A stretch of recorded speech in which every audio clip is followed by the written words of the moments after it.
Fires broke out. A brush fire in Ventura County burned 55 acres in the Santa Clara riverbed near Oxnard. This was dubbed the auto fire. It broke out at around 7 o'clock last night, fanned by the strong winds there. The flames prompted evacuations in the river bottom area, but didn't threaten any structures. Thankfully, firefighters did manage to stop the fire's forward progress. Another scare in Riverside County, where a wildfire near the Santa Ana River had firefighters scrambling last night. The Clare fire broke out near Clay Street and Van Buren Boulevard. This happened along the boundary separating Carupa Valley and Riverside. Crews quickly did respond. They did contain the fire. An evacuation warning was lifted.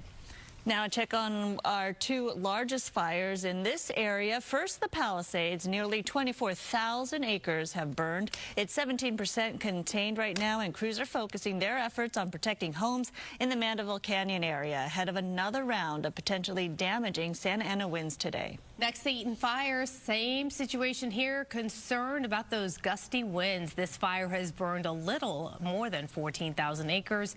It is 35% contained. Speaking of those winds, let's go straight to Maria and she'll fill us in. Yeah, some good news actually for the most part. I think winds are favorable for firefighters right now, nothing too strong, and it looks like they were able to make some forward progression. The stronger winds right now really concentrated through parts of Ventura County up towards Bakersfield. There's also little pockets of gustier winds in the parts of Orange County and the Inland Empire at this hour. We did look at some of the peak wind gusts that occurred overnight and early this morning, and they did get strong, as forecast, getting up to about 70 miles an hour, 72 miles an hour to be exact. One of the strongest ones at Magic Mountain Truck Trail. These are the mountains there at the San Gabriel Mountains. Sandstone Peak on the western edge of the Santa Monica Mountains got a wind gust of 60 miles an hour. Fremont Canyon in the Santa Ana Mountains in Orange County, 59, Banning 55, and Carupa Valley, where that little fire did break out yesterday evening, that wind gust closer to 50 or in the upper 40s there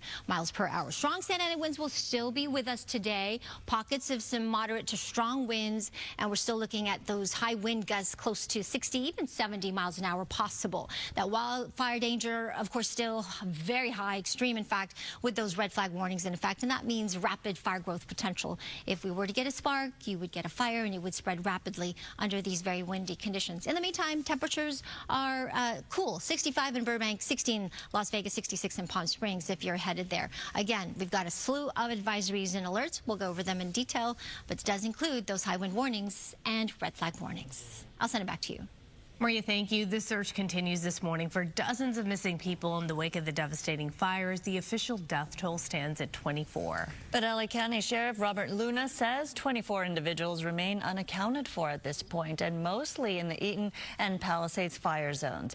Fox's Stephanie Ramirez is live in Santa Monica this morning with the very latest. Good morning, Stephanie. Good morning. And earlier this morning, we were at a checkpoint at South 26th Street showing the National Guard and two Humvees not letting members of the public into the red zone. Now, with the sun out, we've been able to move in a little more just to show you what we're seeing with just within this red zone here. You see the garage here saying thank you, firefighters and police and National Guard. Use pool water if needed. There's another message on the sidewalk here, but as authorities just said, still very dangerous time. Now that we know the heavier winds are expected this afternoon into tomorrow, we've been talking with folks who are very frustrated trying to get to their homes. This morning when the curfew was in effect, and again, the National Guard turning those folks away, they were only allowing people with certain credentials, first responders, people working security or doing any kind of maintenance work, but they also had to show identification. You just can't say you're here to do something and they're going to let you in.